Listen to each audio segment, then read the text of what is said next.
আৰু মই আজি আপোনালোকৰ মাজলৈ লৈ আহিছোঁ এটা নতুন এটা আজি কৰি দেখাম আপোনালোকক, কাৰণ সদায় ব্লগ বনায়ে থাকোঁ। আজি ব্লগ নহয়, আজি মই আপোনালোকক নজনা কিছুমান কথা দেখাম, কাৰণ বহুতে জানে এইটো, নজনা নহয় বহুতে জানে, কিন্তু কিছুমান নাজানিব পাৰে। সেইটো কাৰণে মই এই গুগল পে'টো কেনেধৰণে ইউজ কৰিব পাৰি, তাত বহুত কথা থাকে, কিছুমান ৰিচাৰ্চ কৰিবলৈ কিছুমানে বহুতে নাজানিব পাৰে। সেইটো কাৰণে মই আপোনালোকক দেখাবৰ কাৰণে মই আজি আপোনালোকক আগবাঢ়িছোঁ। আৰু চাই থাকক ভিডিঅ'টো আগলৈ। আৰু প্ৰথমতে আপোনালোকে গুগল প্লে' ষ্ট'ৰ গৈ এইটো ডাউনলোড কৰিলে, কৰাৰ পিছত যিটো আপোনাৰ এপছটো ওলাই থাকিব, এইটো যেনেকৈ গুগল ওলাই আছে, আমি অ'পেন কৰিলোঁ, এইটো ফিংগাৰ প্ৰিণ্ট দিছোঁ। আৰু আমি এতিয়া প্ৰথমতে আপোনাক শিকাম যে বেলেঞ্চ চেক কেনেকৈ কৰিব লাগে। বেলেঞ্চ চেকটো কৰিবলৈ আপোনাক শিকাম। আৰু প্ৰথমতে আপুনি শ্লাইড ডাউন কৰাৰ পিছত দেখিব চেক একাউণ্ট বেলেঞ্চ বুলি লিখা, তাত আপুনি ক্লিক কৰিব। এইটো ক্লিক কৰিলে,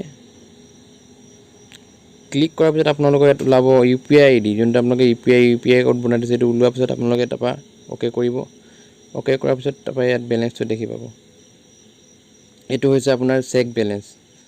তাৰপিছত আপুনি দেখাম যে আপোনালোকে আৰু ইয়াত বেলেগ নিউ পে'মেণ্ট, কিছুমান পে'মেণ্ট আপোনালোকে যেনেকৈ হ'ল ৰিচাৰ্জ, মোবাইল ৰিচাৰ্জ বা বেলেগলৈ ট্ৰান্সফাৰ কৰিব পাৰি মোবাইলেদি, মোবাইল নাম্বাৰেদি।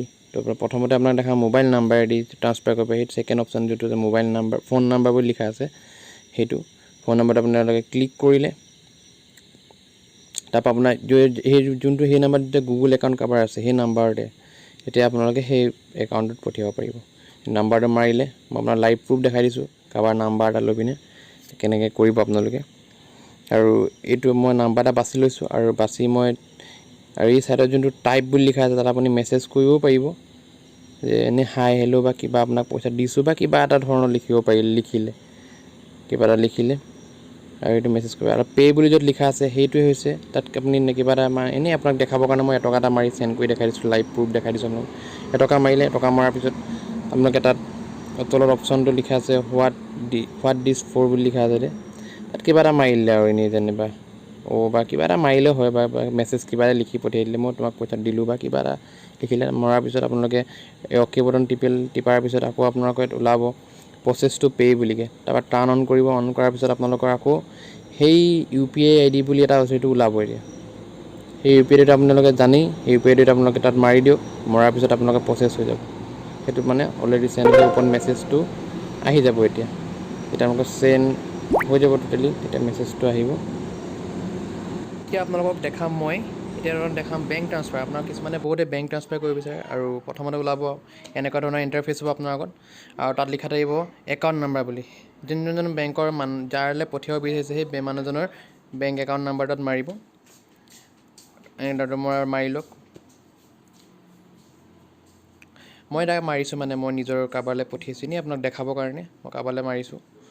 মৰাৰ পিছত আপোনাৰ তলত লিখা আছে ৰি এণ্টাৰ একাউণ্ট নাম্বাৰ, মানে সেই একাউণ্ট নাম্বাৰটো আকৌ ৰিকে মাৰক, যে কনফাৰ্ম হ'বলৈ কাৰণে। ৰিকে মাৰিলে, ৰিকে মৰাৰ পিছত তাৰপিছত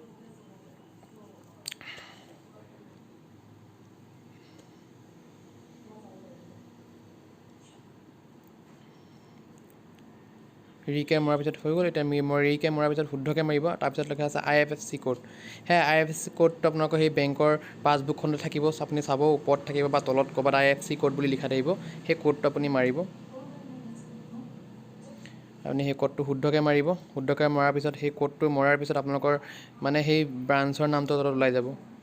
তেতিয়া আপোনালোকে কোনটো আপোনালোকৰ বেংকৰ ব্ৰাঞ্চ যোনটো, সেইটো নামটো ওলাই যাব। তেতিয়া আপুনি গম পাই যাব এইটো শুদ্ধ হৈছে বুলিকৈ।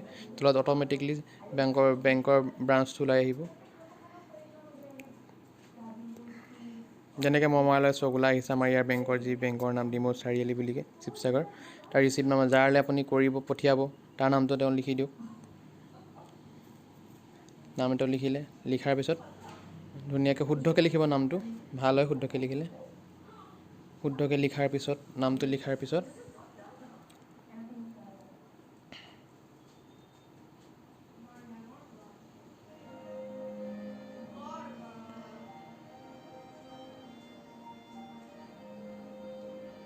তাৰপৰা কণ্টিনিউ কৰিব। কণ্টিনিউ টিপাৰ পিছত কণ্টিনিউ কৰাৰ পিছত আপোনাৰ ওচৰত এই অপশ্যনটো ওলাব।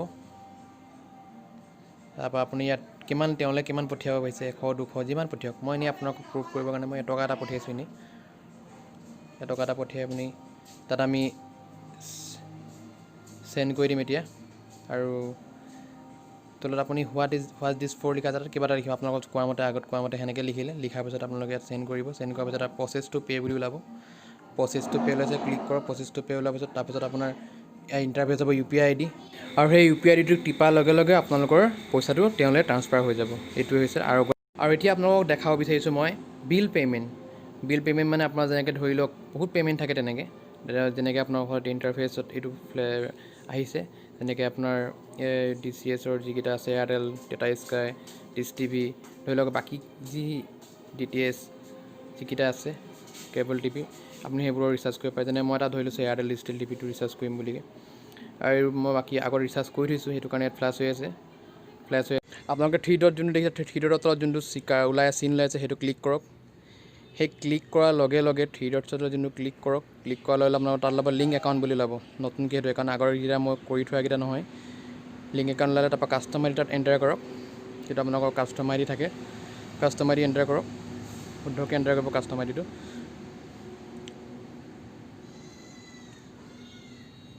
কাষ্টমাৰ এটা একাউণ্ট নাম্বাৰ যাৰ একাউণ্টত সেইটো ডিছটো আপোনালোকে লৈছিলে বা যিটো আমাৰ DTHটো তাৰ একাউণ্ট আছে, তাৰ নামটো শুদ্ধকৈ টাইপ কৰক। নামটো লিখাৰ পিছত আমাৰ তলত ক্লিক কৰি দিওঁ। তাৰ ইয়াত লিখা আছে যে মই মানে অলৰেডি এইটো একাউণ্ট মোৰ ইয়াত বনি আছে, মানে সেইটো কাৰণে এনেকৈ দেখাইছে যে অলৰেডি একাউণ্ট হৈ আছে বুলিকৈ দেখাইছে। তো আপোনালোকে কি কৰিব লাগিব, সেই মেক পে'মেণ্টত যাব লাগিব, কাৰণ আপোনালোকে সেনেকৈ কৰিলে আপোনালোকৰ ডাইৰেক্ট ওলাই যাব। মই মেক পে'মেণ্ট কৰিলে, মেক পে'মেণ্ট কৰাৰ পিছত 150 বা কিবা এটা মাৰিলে, এনেই জাষ্ট মৰাৰ পিছত আপোনালোকে ইয়াত প্ৰচেছ টু পে' ওলাব। ক্লিক কৰক। ক্লিক কৰাৰ পিছত আপোনালোকৰ চকুত আহিব UPI ID ওলাব ফোনটোত। UPI IDটো মাৰিব। UPI IDটো মৰাৰ লগে লগে আপোনালোকে অ'কে কৰিব, পে'মেণ্ট হৈ যাব। এতিয়া আপোনালোকক দেখাম মই যে ইলেক্ট্ৰিচিটি বিল যে আমি বিল পে' কৰিবলগীয়া হয়, আমি সেইটো নগৈ কিনে ঘৰৰ পৰাই আমি পে' কৰিব পাৰিম। আৰু এইটো একদম সহজ উপায় আছে। আৰু আমি ইলেক্ট্ৰিচিটিটো টিপাৰ লগে লগে আমাৰ ইয়াত ওলাব আছাম, বহুত ওলাব আপোনাৰ, বহুত জেগাৰ বহুত ঠাই ওলাব। বহুত ঠাই যেতিয়া নিজৰ বিল পে' কৰিব পাৰিব। ভাৰতবৰ্ষৰ যিমানখিনি ঠাই আছে বহুত জেগা ওলাব। অৰুণাচল প্ৰদেশ ওলাইছে, বহুত জেগা ওলাব। এনেকৈ আমাৰ এতিয়া আছাম ওপৰত লিখা আছে, আছাম পাৱাৰ APDCL বুলি যোনটো লিখা আছে, APDCL, সেইটো আপুনি ক্লিক কৰিব। APDCL প্ৰথমটো ৰেপিডটো ক্লিক কৰাৰ পিছত তাত দেখাব আপোনাৰ এনেকৈ বুলি পেলাই এইটো ইনফৰ্মেশ্যন মানে মই আগতে কৰি থোৱা, সেইটো কাৰণে আপুনি আকৌ তালৈ যাব, তাৰপৰা লিংক একাউণ্ট কৰিব। লিংক একাউণ্ট কৰাৰ পিছত কাষ্টমাৰ ID থাকিব, চাব কাষ্টমাৰ নাম্বাৰ বুলি থাকে, সেইটো মাৰিব। সেই বিল ৰিচিপ্টখনত থাকে কাষ্টমাৰ ID নাম্বাৰটো মাৰিব, শুদ্ধকৈ মাৰিব নাম্বাৰটো শুদ্ধকৈ মাৰিব। নাম্বাৰটো শুদ্ধকৈ মৰাৰ পিছত তাৰপিছত আপোনাৰ ওলাব তাত একাউণ্ট নেম আছে, একাউণ্ট নেম IDটো মাৰি লওক। মই মাৰি লৈছোঁ IDটো, এনেই আপোনাক দেখাইছোঁ কেনেকৈ ধৰণৰ কৰিব লাগে। মই IDটো মাৰিছোঁ নিজৰ। সেইটো মৰাৰ পিছত তাৰপৰা একাউণ্ট নামটো লিখিব। একাউণ্টটো যোনটো যাৰ একাউণ্টত আছে বিল ৰিচিপ্টখন, সেই ৰিচিপ্টখনৰ নামটো মাৰিব। নামটো মই ইয়াত দেখাইছে অলৰেডি মোৰ মানে অলৰেডি এইটো মই আগত কৰি থৈছোঁ পে'মেণ্ট, সেইকাৰণে অলৰেডি ইয়াত দেখাইছে। আৰু এই শুদ্ধকৈ লিখিব দেই, চিটো প্ৰথম ডাঙৰ ফলা কৰিব, কেপিটেল লেটাৰ কৰিব নামৰ আগত। আৰু মেক পে'মেণ্ট কৰালে অলৰেডি দেখাব, অলৰেডি হৈ আছে, মানে ইউ হেভ অলৰেডি একাউণ্ট, মানে সেইকাৰণে এতিয়া আপুনি কি কৰিব, আপোনাৰ মৰা ল'লে এনেকৈ ওলাব পে' বিল বুলি ওলাব। পে' বিলটো মাৰিব, পে' বিল মাৰিব। পে' বিল মাৰিলে, পে' বিল মৰা ল'লে আপোনাৰ ইয়াত অট'মেটিক ফ্লেছ হৈ যাব কিমান আছে। মানে পে' বিল মাৰিলে প্ৰচেছ টু পে' মাৰিব, টাৰ্ণ অন কৰিব। অন কৰাৰ লগে লগে আপোনাৰ আগত আকৌ সেই আগৰ দৰে UPI IDটো আহিব। UPI IDটো আপোনালোকে UPI IDটো মৰাৰ পিছত অ'কে মৰালে আপোনাৰ পে'মেণ্টটো হৈ যাব। এতিয়া আপোনালোকক দেখাম মোবাইল ৰিচাৰ্জ বুলি এটা অপশ্যন আছে, চাওক সেইটো টিপক, ক্লিক কৰক। মোবাইল ৰিচাৰ্জ টিপিলে তাৰপিছত ওলাব আপোনালোকৰ নাম্বাৰটো মাৰিব। এনেকৈ এয়াৰটেল আছে, জিঅ' আছে, বহুত কেইবা ধৰণৰ ওলাব, BSNL। মোবাইল নাম্বাৰটো কেইবাৰ মাৰক। মোবাইল নাম্বাৰটো আমি মৰাৰ পিছত অ'কে কৰাৰ পিছত আপোনালোকৰ সেইটো কি হয়, এয়াৰটেল নে জিঅ' নে কি, অট'মেটিকলি সেইটো ওলাই যাব। ওলোৱাৰ পিছত আপোনালোকে তাত কণ্টিনিউ কৰিব, তলত যাব, সেইটো এয়াৰটেল নাম্বাৰ হয়।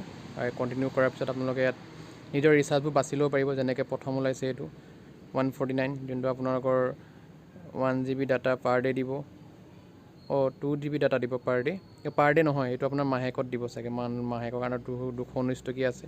সেনেকৈ আপোনালোকৰ নিজৰ ৰিচাৰ্জটো যোনটো আপোনালোকৰ চইচ কৰি লওক। ৰিচাৰ্জ চইচ কৰাৰ পিছত আপোনালোকৰ যোনটো ভাল লাগিব চইচ কৰি পিনে আপোনাৰ অ'কে কৰিব মানে স্পেচিয়েল ৰিচাৰ্জ আছে, বাকী টপ আপ আছে, ডাটা ৰিচাৰ্জো আছে। আপোনালোকে চাই ল'ব কোনটো কেনেকুৱাকৈ আপোনাক কোনটো ভাল লাগিছে, আপোনালোকে কোনটো কৰে। মই এনেই আপোনালোকক 149টো এনেই জাষ্ট ক্লিক কৰি মই দেখাই দিছোঁ। 149টো আপোনালোকে ক্লিক কৰিলে 149 ক্লিক কৰাৰ পিছত তাত আপোনালোকে প্ৰচেছটো পে' বুলি ওলাব ক্লিক কৰাৰ লগে লগে নাম্বাৰটো সৈতে ওলাব আৰু নাম্বাৰটো ভালকৈ চেক কৰি ল'ব চেক কৰাৰ পিছত আকৌ আপোনালোকৰ UPI আইডিটো আহিব UPI আইডিটো মাৰিব UPI আইডিটো মাৰি পিনে ক্লিক কৰালে আপোনাৰ ৰিচাৰ্জ হৈ যায় আজি মই জানো আপোনালোকে মোৰ দেখুৱাকেইটা আপোনালোকে ভালকৈ চাগে কৰিব পাৰিব আশা কৰিছোঁ পাৰিব বুলিকৈ আৰু মই আপোনালোকক আজি বেছিককেইটাহে দেখালোঁ আৰু বাকী আৰু আছে বহুত অপশ্যন আছে ইয়াত মই আৰু দেখাম কাৰণ ভিডিঅ'টো বৰ দীঘলীয়া হৈছে আৰু মই আৰু নেক্সট ভিডিঅ' এটা বনাম আপোনালোকৰ কাৰণে আৰু নেক্সটত আপোনালোকক মই দেখাম আৰু বেছিককেইটা ঠিক আছে যদি আপোনালোকৰ ভিডিঅ'টো ভাল লাগিলে তেনেহ'লে লাইক কমেণ্ট এণ্ড ছাবস্ক্ৰাইব কৰিব ধন্যবাদ বন্ধুসকল